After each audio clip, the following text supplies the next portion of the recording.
Hi, I'm Fortunato Paleo, and everybody calls me Fortune for short. I've been in the industry since 1988, and it is my job to show my clients how they can protect their fortune. Today, I want to talk to you about understanding the difference between an average rate of return and an actual rate of return. There is a difference. So let's take an example of a $100,000 investment. If you invested $100,000, let's just call it a mutual fund. And this mutual fund A had a return that went something like this: 30%, negative 30, 30, negative 30, and a 30% return in the last year. Well, the fund manager would type up their newsletter, their annual report, their prospectus, or what have you, and they would tell you that you've averaged a 6% of return over the last 5 years. Why? Because if you take the first 4 years, they cancel each other out, and if you divide 30 by 5, you would have an average of a 6% return. So if we take a look at investment B, and over that same 5-year period, you had a 5% return.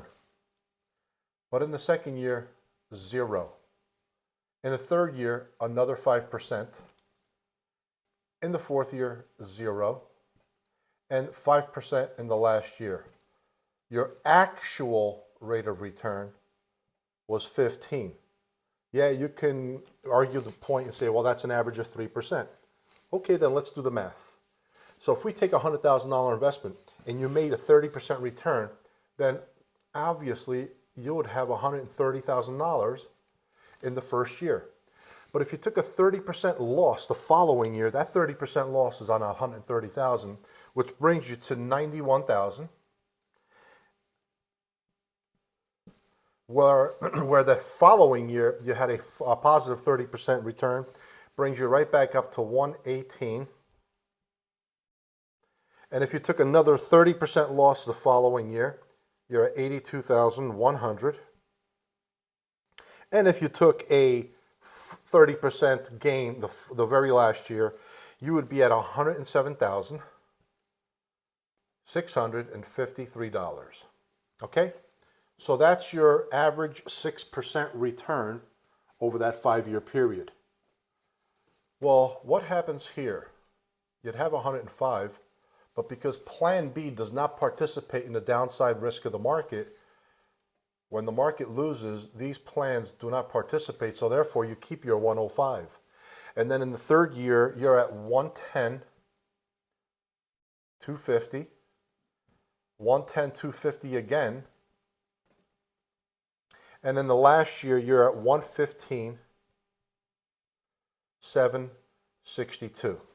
So, if you went ahead right now and grabbed the calculator and did 100,000 and you multiply that times 1.06 5 times, you wouldn't get 107.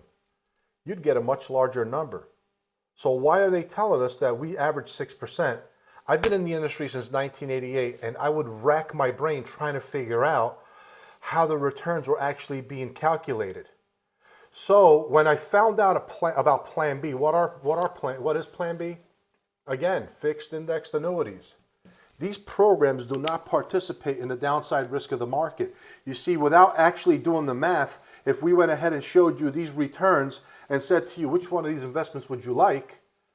Most people would pick A, because surely an account that's returned 30% 3 of the 5 years is going to outpace an account that's returned 5% 3 of the 5 years.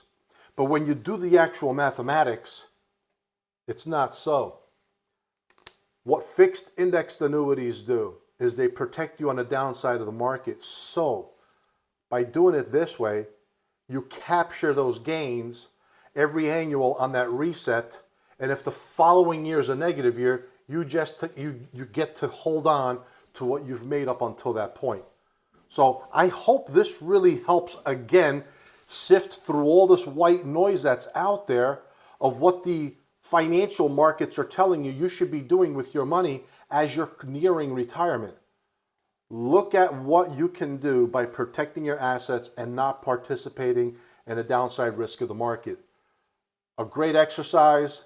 It's mathematics, ladies and gentlemen. This is not magic. It's simple mathematics. My name is Fortunato Puleo, and it is my job to help you protect your fortune.